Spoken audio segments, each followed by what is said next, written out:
Tampa veteran's life changed forever when a man high on cocaine crashed into him while he was riding his bike. It took 4 years to leave the hospital, but now he faces yet another challenge. Allison Morrow is taking action tonight to regain some of his freedom and shows us how we can help as well.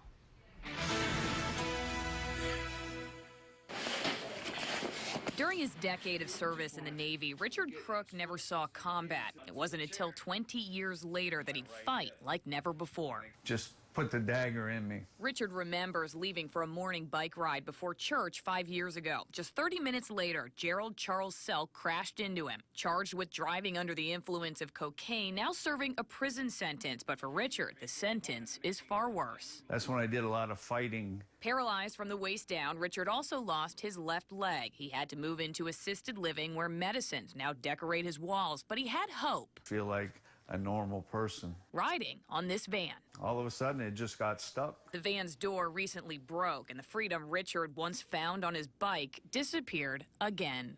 Like, why me? Though mechanics fixed the van, Richard can't afford the bill. It set him back on his medical payments, plagued by a bone infection. And now Richard says doctors want to amputate his right leg, too. The big thing for me is finding some kind of inner peace. Richard set up a Give Forward account for anyone who wants to help him regain his freedom. He remembers what it felt like on that last bike ride that almost killed him.